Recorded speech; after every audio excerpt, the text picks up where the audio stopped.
A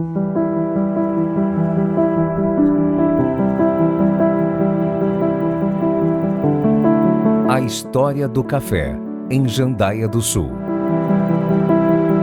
Jandaia do Sul, pelo seu desenvolvimento, tornou-se logo distrito administrativo de Apucarana e, em 1949, distrito judiciário com a instalação do cartório de paz.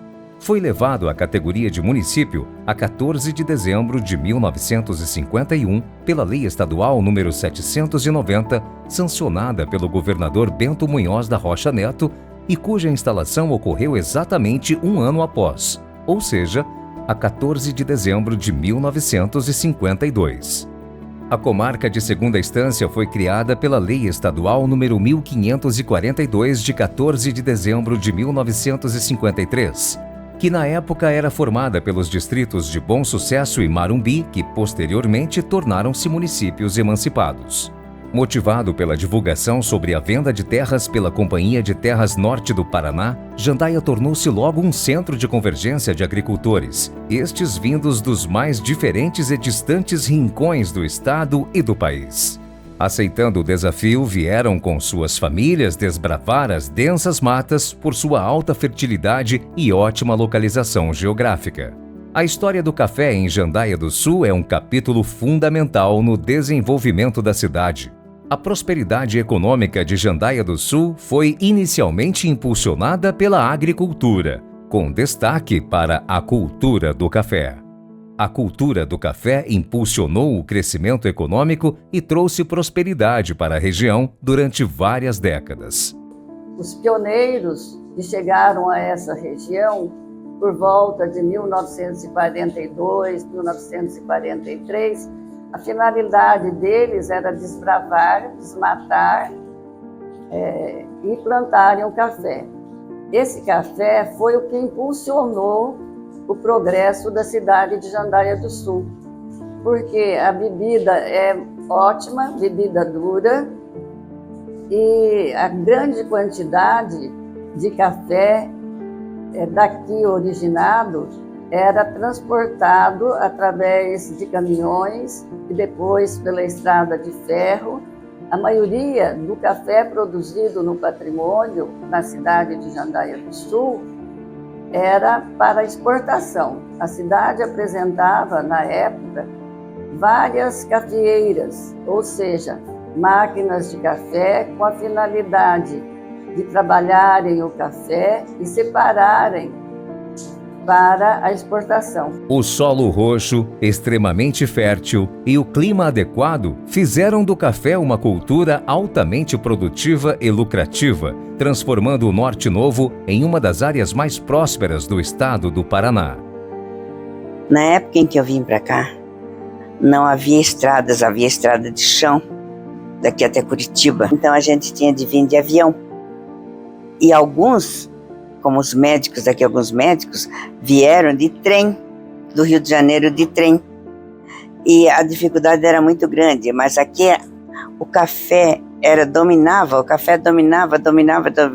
O grão trouxe riqueza e desenvolvimento.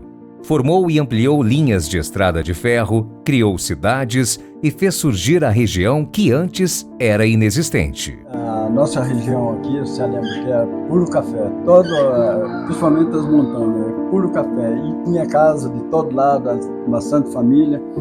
O povo tinha mais gente na zona rural do que na cidade.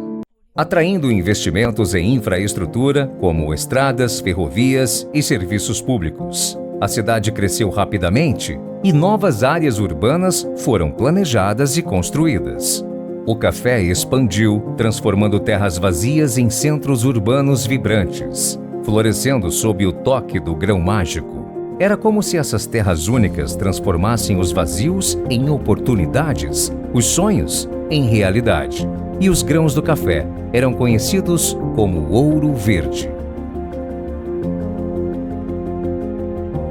Em Jandaia do Sul nós tivemos grandes cafeicultores que da época começou por volta. A minha família entrou aqui em Jandaia do Sul em 1941 e começou logo a plantação de café, onde tivemos grandes produções.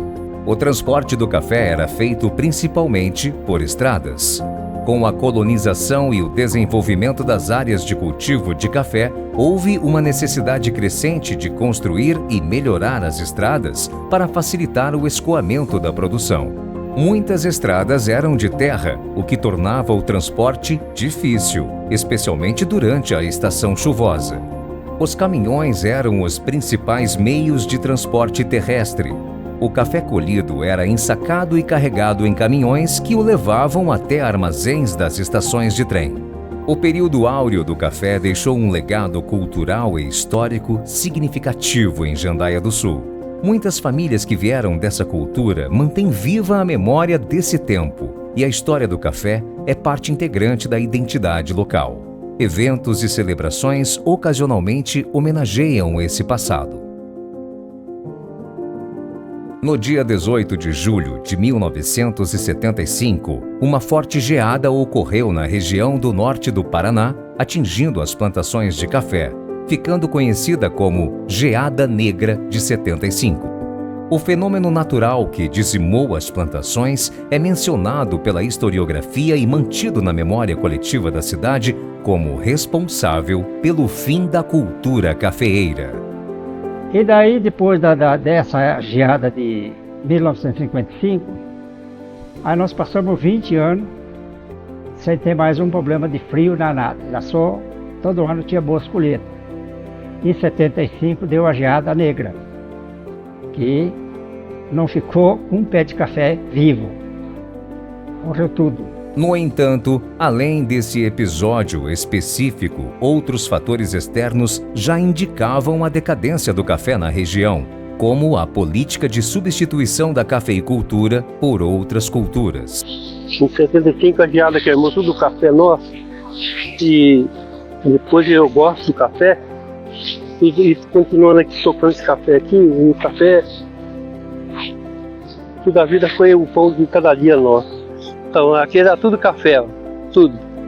Aí só, por enquanto agora só sobrou eu aqui com esse café. Eu quando sou muito termoso e tô com o café aqui ainda.